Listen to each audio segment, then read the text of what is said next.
बोलो जयकारा बोल मेरे श्री गुरु महाराज की जय। बोलिए सांचे दरबार की जय। श्री आनंदपुरवासी भगवान की जय। श्री नगली निवासी भगवान की जय। श्री सच्चिदानंद भगवान की जय। समस्त भगत जी को जय सच्चिदानंद। भगत जी इस चैनल को सब्सक्राइब कीजिए, वीडियो को लाइक कीजिए और वीडियो को ज़्यादा से ज़्यादा शेयर कीजिए ताकि यह भक्तिमय सत्संग समस्त गुरुमुख जन तक पहुंच सके और आप भी पुण्य के भागी बन सकें। जय सच्चिदानंद भगत जी। किसी भक्त ने महात्मा जी से एक प्रश्न किया कि भगवान, क्या यह सत्य है कि जिसने नाम की दीक्षा ग्रहण की हो वह चाहे कैसे भी कर्म क्यों ना करे, मृत्यु के समय सद्गुरु उसकी रक्षा करेंगे क्या? महात्मा जी ने उस प्रश्न का उत्तर देते हुए कहा, यदि हम सद्गुरु की आज्ञा मौज में चलते हुए भजनाभ्यास करते हैं तो सद्गुरु अवश्य ही हमें निज धाम ले जाएंगे, लेकिन हम इसका दावा नहीं कर सकते। हमें उस योग बनना चाहिए जो जीवन भर सद्गुरु के मार्गदर्शन में सत्संग भजनाभ्यास करेगा तो मृत्यु के समय वे सहायता के लिए आएंगे। यह तो स्वाभाविक ही है। ऐसा सेवक पतन की ओर कदापि नहीं जा सकता। हमें शायद इस दृष्टिकोण से आश्वासन चाहिए। हम जो कुछ भी करना चाहें अपने मन के अनुसार करते जाएं, भजनाभ्यास ना करें और कहें कि अवश्य ही अंत समय में सद्गुरु हमारी सहायता करने आएंगे। यह सर्वथा गलत है। केवल नाम की दीक्षा लेने मात्र से लक्ष्य पूर्ण नहीं होता, अपितु क्रियात्मक रूप से सच्चे नाम की कमाई करने पर ही लक्ष्य पूर्ण होता है।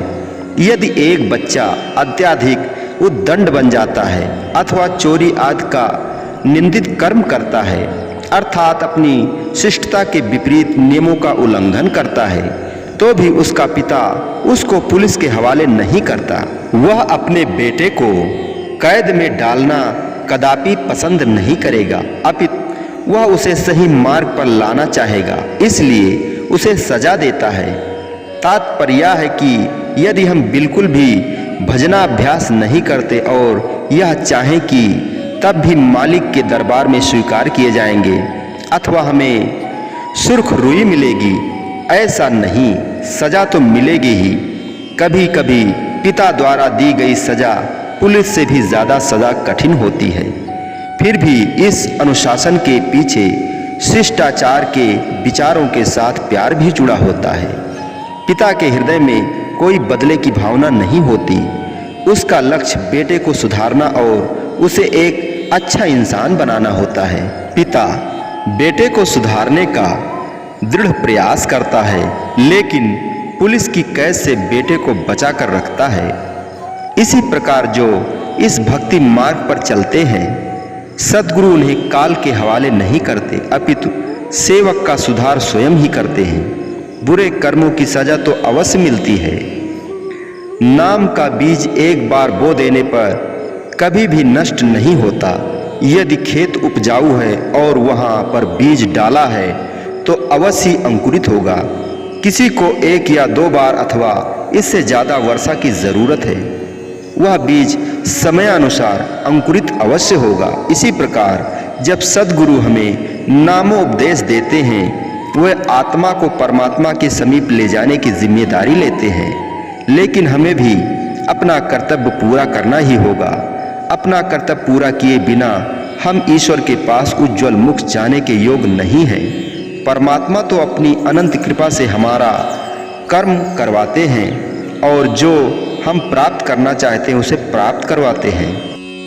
किंतु गुरुमुख जन नाम की महिमा को नहीं समझ पाते हैं और जब तक वह सच्चे हृदय से सद्गुरु के चरणों में प्रीत नहीं बढ़ाएंगे, नाम की महिमा नहीं समझ आएगी और कुछ गुरुमुख जन तो ऐसे भी होते हैं नाम की दीक्षा लेकर के और वह भूल जाते हैं कि सद्गुरु ने हमें किस नाम को बख्शा है, क्या नाम हमें दिया है। बस वह सोच लेते हैं कि हमने तो दीक्षा ले ली है, अब सद्गुरु ही हमें पार उतारेंगे।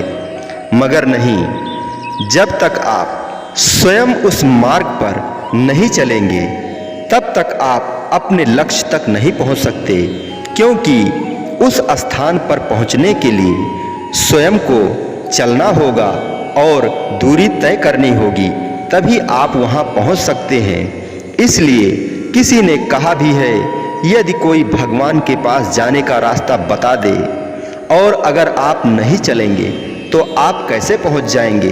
केवल रास्ता जान जाने से आप स्वयं नहीं पहुंच जाएंगे, आपको उस रास्ते पर चलना होगा, तभी आप भगवान तक पहुंच पाएंगे। इसलिए सद्गुरु ने हमें जो नाम की दीक्षा दी है, परम धाम तक पहुंचने के लिए वह दीक्षा हमें प्रतिदिन मार्ग दर्शाता रहेगा। और जब हम नाम की कमाई करेंगे, भजनाभ्यास करेंगे, तो धीरे धीरे वह मार्ग हमें दिखाई देगा और हम धीरे धीरे उस मार्ग पर चलते जाएंगे और चलते चलते एक दिन हम उस स्थान पर पहुंच जाएंगे जहां हमारे परम प्रियतम हमारे सद्गुरु दीन दयाल विराजमान हैं। उस स्थान पर जब हम पहुंच जाएंगे तो हम परम आनंद में डूब जाएंगे। फिर ना हमारी मृत्यु होगी और ना फिर हमारा जन्म होगा। हम स्वयं सद्गुरु स्वरूप में समा जाएंगे और हम भी उसी सद्गुरु रूप में हो जाएंगे। कहते हैं, एक बूंद जल अगर सागर में मिल जाता है तो वह भी सागर स्वरूप हो जाता है। इसलिए हम भी स्वयं सद्गुरु में समा जाएंगे और सद्गुरु स्वरूप हो जाएंगे। तो गुरुमुखों, आप लोग से विनम्र निवेदन है, आप मेरे इस सत्संग को ज़्यादा से ज़्यादा शेयर कीजिए और ज़्यादा से ज़्यादा भक्तों के पास भेजिए, ताकि सभी गुरुमुख जन सुन करके भक्ति धारण करें और प्रभु के नाम का सुमिरन करें, भजन करें, ध्यान करें। इसलिए क्योंकि इस संसार में कुछ नहीं है, कुछ भी नहीं है इस संसार में, केवल प्रभु का नाम सुमिरन है और कुछ नहीं है। यह संसार मिथ्या है। मिथ्या संसार में समय को गंवाना, अपने समय को बर्बाद करना हम लोगों की भूल है। अगर हम इस भूल को सुधार लेंगे तो हम स्वयं परमात्मा स्वरूप हो जाएंगे और हम अपने परम लक्ष्य तक पहुंच जाएंगे। बोलो जयकारा बोल मेरे श्री गुरु महाराज की जय। बोलिए सांचे दरबार की जय। श्री आनंदपुरवासी भगवान की जय। श्री नगली निवासी भगवान की जय। श्री सच्चिदानंद भगवान की जय। समस्त गुरुमुख जन को जय सच्चिदानंद जी।